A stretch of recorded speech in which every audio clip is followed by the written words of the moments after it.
നമസ്കാരം. കുറേ നാളുകളായി നമ്മൾ സോഷ്യൽ മീഡിയയിൽ ആഹ്വാനം ചെയ്യുന്ന കാര്യമുണ്ട്. ചൈനീസ് ഉൽപ്പന്നങ്ങളും സേവനങ്ങളും പരമാവധി ഒഴിവാക്കുക എന്നത്. അതിനു ഭാഗമായാണ് ഗവൺമെൻറ്റിൻ്റെ നടപടിയായി ടിക്ടോക്ക് ഉൾപ്പെടെ 51 ആപ്ലിക്കേഷനുകളെ നിരോധിച്ചതും. ഈ ആപ്ലിക്കേഷനുകൾ രാജ്യസുരക്ഷയ്ക്ക് ഭീഷണിയാണെന്നാണ് കേന്ദ്ര IT വകുപ്പ് ചൂണ്ടിക്കാട്ടുന്നത്. രാജ്യത്തിൻ്റെ സുരക്ഷയും ക്രമസമാധാനത്തെയും ഈ ആപ്ലിക്കേഷനുകൾ ബാധിക്കുന്നുവെന്ന് സർക്കാർ ചൂണ്ടിക്കാട്ടുന്നു. 130 കോടി ഇന്ത്യൻ ജനതയുടെ സുരക്ഷ ചൈന കണക്കിലെടുക്കുന്നില്ല എന്നാണ് കേന്ദ്ര സർക്കാരിൻ്റെ ഉത്തരവിൽ പറയുന്നത്. ഇനി നമ്മൾക്ക് കാര്യത്തിലേക്ക് കടക്കാം. VPN ഉപയോഗിച്ച് ടിക്ടോക്ക് ഉപയോഗിക്കാൻ സാധിക്കുമോ എന്നാണ്. യഥാർത്ഥത്തിൽ പറഞ്ഞാൽ ഉപയോഗിക്കാൻ സാധിക്കില്ല എന്നാണ്.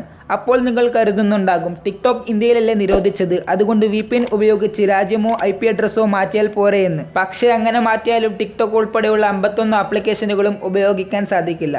കാരണം IT മന്ത്രാലയം ടിക്ടോക്ക് ഉൾപ്പെടെയുള്ള ആപ്ലിക്കേഷൻ്റെ ഇന്ത്യയിലെ സെർവർ വരെ ഷട്ട് ഡൗൺ ചെയ്തിരിക്കുകയാണ്. അതിനാൽ തന്നെ നിങ്ങൾ VPN ഉപയോഗിച്ച് സമയം കളയേണ്ടതില്ല.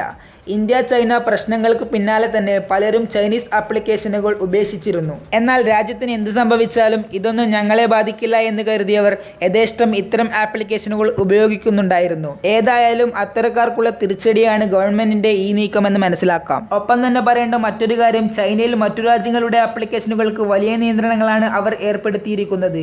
അമേരിക്കൻ ആപ്ലിക്കേഷനുകൾക്ക് അനുമതിയില്ല. വിദേശ രാജ്യത്തിന്റെ ഏത് പ്രൊഡക്റ്റ് ഉപയോഗിക്കുന്നതിലും നിയന്ത്രണങ്ങളുണ്ട്, കൂടുതലായി ഓൺലൈൻ പ്ലാറ്റ്ഫോമുകളിൽ. അതുകൊണ്ട് തന്നെ ചൈനീസ് ആപ്ലിക്കേഷനുകൾ എന്തിനു വേണ്ടി നമ്മൾ ഉപയോഗിക്കണമെന്ന് സ്വയം മനസ്സിലാക്കണം.